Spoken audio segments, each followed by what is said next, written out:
നമസ്കാരം. ഗസ വെടിനിർത്തലിന് സ്വാഗതം ചെയ്ത് യുഎനും അമേരിക്കയും ഇപ്പോൾ രംഗത്തെത്തിയിരിക്കുകയാണ്.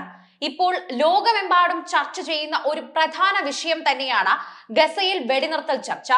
ഈ ചർച്ചകൾ വളരെയേറെ നാളുകളായി തന്നെ പുരോഗമിക്കുന്ന സാഹചര്യത്തിൽ ഇപ്പോഴാണ് ഇതിപ്പോൾ നിലവിൽ വന്നതെന്ന് പറയണം. ഗസയിൽ മനുഷ്യരുടെ ദുരിതം അവസാനിപ്പിക്കാനാണ് പ്രഥമ പരിഗണനയെന്ന് UN secretary general Antonio Guterres പറഞ്ഞിരുന്നു.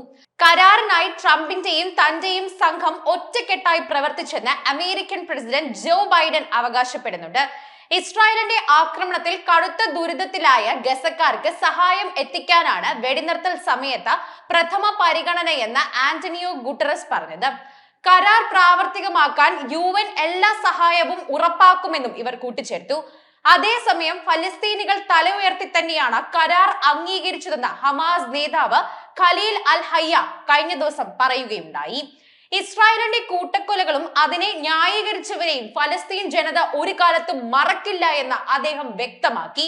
അവരുടെ മനസ്സിൽ അവരുടെ പേരുകളും മുഖങ്ങളും എല്ലാം വ്യക്തമായി തന്നെ ഉണ്ടാകുമെന്നാണ് അവർ പറയുന്നത്. അവരെ നശിപ്പിക്കാൻ ശ്രമിച്ച, അവരെ ദുരിതത്തിലേക്ക് എത്തിച്ചവരുടെ എണ്ണം വളരെയധികം കൂടുതലാണ്. ലോകമെമ്പാടുമുള്ള ഒരു കണക്കെടുത്ത് നോക്കിയാൽ ഭൂരിഭാഗവും അവരെ ഉപദ്രവിക്കാനാണ് ശ്രമിച്ചത്. അവരെ ഒന്നും തന്നെ മനസ്സിൽ നിന്ന് വിട്ടുകളയാനാകില്ല. എത്ര ദുരിതത്തിലായാൽ പോലും അവരുടെ മുഖങ്ങൾ ഓർമ്മ വന്നുകൊണ്ടിരിക്കുമെന്ന് ഓർമ്മിക്കുന്നു.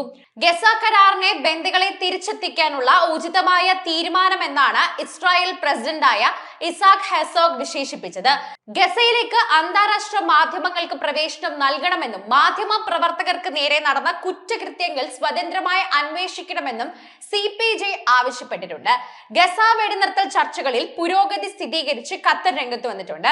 വെടിനിർത്തൽ കരാർ സംബന്ധിച്ചുള്ള നിരവധി അഭിപ്രായ വ്യത്യാസങ്ങൾ ചർച്ചയിലൂടെ പരിഹരിച്ചുവെന്നാണ് ഖത്തർ വിദേശകാര്യ മന്ത്രാലയ വക്താവ് മാജിദ് അൽ അൻസാരി പറഞ്ഞത്. ദോഹയിൽ നടക്കുന്ന വെടിനിർത്തൽ കരാറുമായി ബന്ധപ്പെട്ട ചർച്ച അവസാന ഘട്ടത്തിലേക്കാണ് എത്തുന്നതെന്നും ഖത്തർ വിദേശകാര്യ വക്താവ് വാർത്താ സമ്മേളനത്തിൽ പറഞ്ഞു.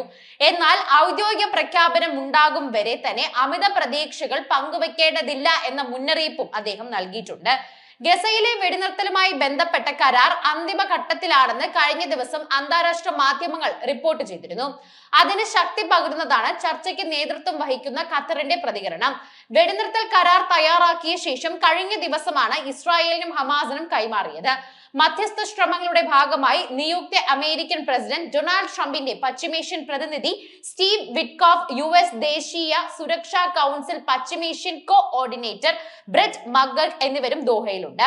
3 ഘട്ടങ്ങളായാണ് വെടിനിർത്തൽ കരാർ നടപ്പാക്കുക. ആദ്യഘട്ടത്തിൽ 33 ബന്ദികളെ ഹമാസ് വിട്ടയക്കും. ഓരോ ഇസ്രായേലി വനിതാ ബന്ദികൾക്കും പകരം 50 മറ്റും പൗരന്മാർക്ക് പകരം 30 പലസ്തീൻ തടവുകാരെ ഇസ്രായേൽ മോചിപ്പിക്കുമെന്നാണ് അറിയിച്ചത്. ഗസ ഈജിപ്ത് അതിർത്തിയിലെ ഫിലാഡൽഫി ഇടനാഴിയിൽ നിന്ന് ഇസ്രായേൽ സൈന്യം പിന്മാറുന്നതിലും തീരുമാനമായതിനായി റിപ്പോർട്ടുണ്ട്. 2ാം ഘട്ടം വെടിനിർത്തൽ 16 ദിവസങ്ങൾക്കുള്ളിൽ ആരംഭിക്കുകയും ഗസയിലുള്ള ശേഷിക്കുന്ന ബന്ദികളെ മോചിപ്പിക്കുന്നതിനുള്ള ചർച്ചകളിൽ ശ്രദ്ധ കേന്ദ്രീകരിക്കുകയും ചെയ്യുമെന്ന് പറയുന്നു. കരാറിന്റെ 3ാം ഘട്ടത്തിൽ ഗസയിൽ ബദൽ സർക്കാർ സ്ഥാപിക്കുന്നതിന് മുൻപിലെ പുനർനിർമ്മാണ പദ്ധതികൾ ഉൾപ്പെടെയുള്ള കാര്യങ്ങളിലും ചർച്ചകൾ ആരംഭിക്കും. കൂടാതെ വടക്കൻ ഗസയിലേക്ക് 10 ലക്ഷം ഫലസ്തീനികളെ തിരികെ പോകാൻ അനുവദിക്കുമെന്നും ഈ കരാറിൽ തന്നെ പറയുന്നു. ഈ മാസം 20ാം തീയതിയാണ് ഡൊണാൾഡ് ട്രംപ് അമേരിക്കൻ പ്രസിഡന്റായി തന്നെ സ്ഥാനമേൽക്കുന്നത്. ഇതിനു മുന്നോടിയായി ഹമാസിനോട് ബന്ദികളെ കൈമാറാനടക്കം ശക്തമായ ഭാഷയിൽ ട്രംപ് ആവശ്യപ്പെട്ടിട്ടുണ്ടായിരുന്നു. ട്രംപ് അധികാരമേറ്റ് കഴിഞ്ഞാൽ ഇതെന്ത് സംഭവിക്കുമെന്ന സംശയങ്ങൾ പലരിലും നിലനിൽക്കുന്നതിനാൽ തന്നെ ലോകരാജ്യങ്ങൾ പലതും പകരം പോക്കുകയാണ് എന്ന് തന്നെ പറയുന്നുണ്ട്.